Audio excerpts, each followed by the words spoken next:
Dans Qui veut être mon associé, les investisseurs s'engagent à soutenir des entrepreneurs en échange d'une part du capital. Lors de la saison 2024, Tony Parker avait promis d'investir 200 000 € dans un projet, mais selon une enquête de France Info, cette somme n'aurait jamais été versée.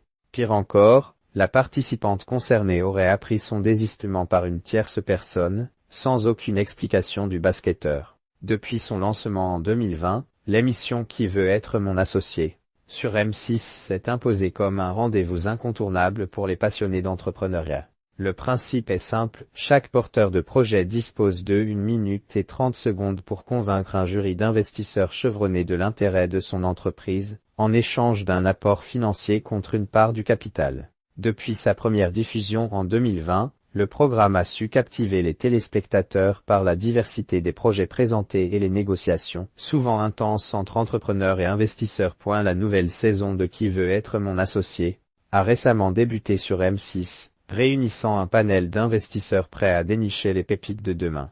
Parmi eux, des figures emblématiques du monde des affaires telles que Marc Simoncini, fondateur de Méetic, et Kelly Massol, fondatrice de la marque de cosmétiques Les Secrets de Loli.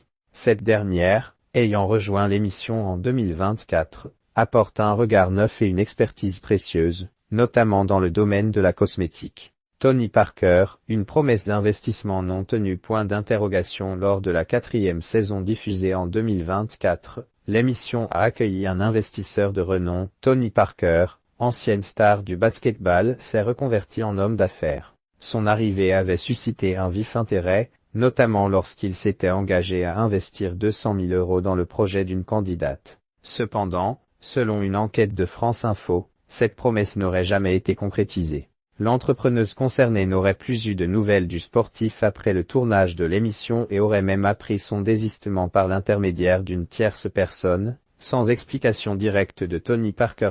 Cette situation a suscité des interrogations sur la fiabilité des engagements pris lors de l'émission et sur les raisons de ce revirement.